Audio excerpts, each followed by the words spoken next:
Cheltenham Town Football Club are in trouble. The Gloucestershire clubs hit bottom of the 92 after a dreadful start to the 25-26 campaign, and the fans are worried as to whether there will be a change at the club. The bottom of the table is currently looking extremely lonely for Cheltenham Town. However, it's not just an awful start to the season which has led to this worry. The club has been in a downward spiral since the 23-24 League One campaign, where they were relegated to League Two. The season started with one of the worst starts to a season in football history. 11 games, 0 wins, and worst of all, 0 goals. Yes, 0 goals in 11 games.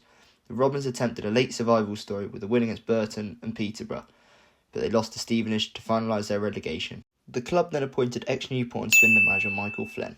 After a few good signings like Ethan Archer from Torquay and loanee Joel Colwell from Cardiff, they won their first game of the season 3-2 against Newport. However, the season didn't kick on, and the Robins had some real low points and finished 15th in the table with 60 points. And even though the fans were desperate to see the departure of Michael Flynn, it never happened. Now on to the current season, where multiple stories have been released about Cheltenham Town.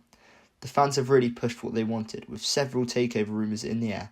The Robins did eventually get their investment from ex-Burnley owner Mike Garlick. This was towards the end of the transfer window, so Garlick didn't have a chance to splash the cash. Cheltenham's season wasn't off to a flyer. Losses against everyone bar Salford and Accrington Stanley. The story has arisen that Cheltenham have not had a kit man for quite some time, and ex-manager Michael Flynn had been personally washing the kit at home. They also change their kits once every 2 years, which could be to do with this empty role. However, things are starting to look brighter after the departure of Gary Johnson, who was in the limelight for the club's downfall. The fans had really pushed for this over the start of the season. After their 3-0 loss at home to Oldham, the club has parted ways with Michael Flynn and have hired ex-manager Steve Cottrell, who was their most successful manager in history, but that was over 20 years ago. Can he help the Robins push on with the 25-26 season? With Cottrell at the wheel, what is next for Cheltenham Town?